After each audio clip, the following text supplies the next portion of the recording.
Have you ever made a choice not because it felt right, but because you didn't want to disappoint someone else? Maybe it was staying in a job you hated, agreeing to a life decision you weren't sure about, or pursuing a dream that wasn't even yours. This isn't just a common struggle, it's a silent crisis.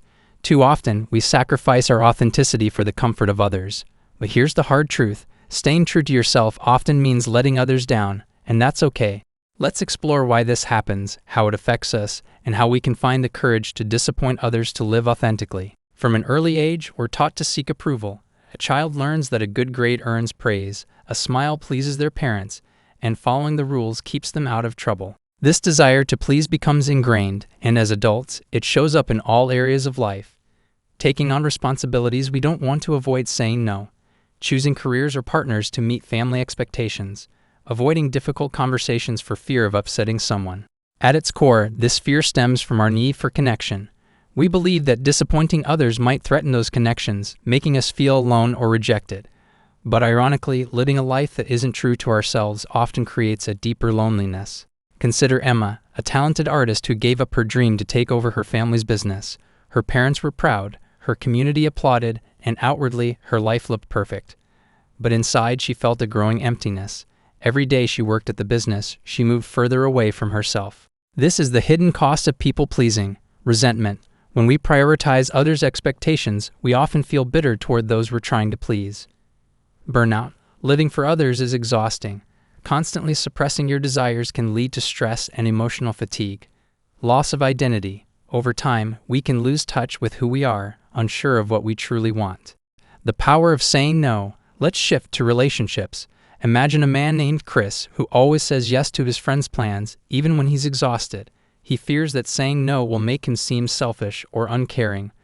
But over time, this constant compliance drains him, leaving him irritable and distant. True relationships, whether romantic, familial, or platonic, thrive on authenticity. By saying no when you mean no, you're not rejecting the person, you're simply honoring your boundaries. The people who truly care for you will respect that. Hey guys, quick reminder, support our channel by hitting like, subscribing, and turning on notifications. It really helps us grow. The courage to disappoint.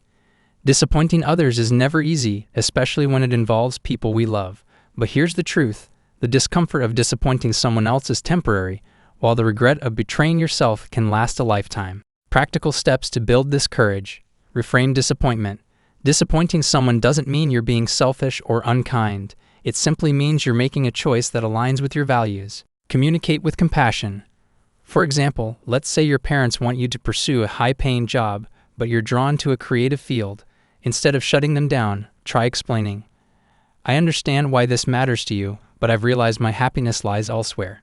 I hope you can support me in this. Start small. Practice disappointing others in low-stakes situations. Say no to plans you don't want to attend or express a differing opinion in a conversation. These small acts build the muscle of authenticity. Visualize the alternative. Ask yourself, if I continue to live for others, where will I be in 5 years? This exercise can clarify why staying true to yourself is worth the discomfort. A woman named Lena had been in a long-term relationship that no longer felt right. Her partner was kind, their families were intertwined, and everyone expected them to marry.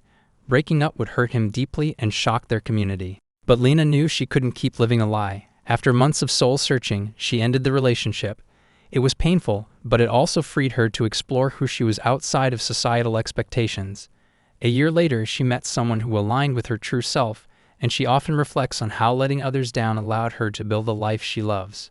Picture this: you wake up one morning with no obligations to fulfill anyone else's expectations. No one is watching, judging, or dictating your decisions. What would you do differently? This isn't just a hypothetical exercise. It's the essence of authenticity. Living authentically doesn't mean rejecting everyone else's input. It means filtering that input through your values, keeping what resonates, and letting go of the rest.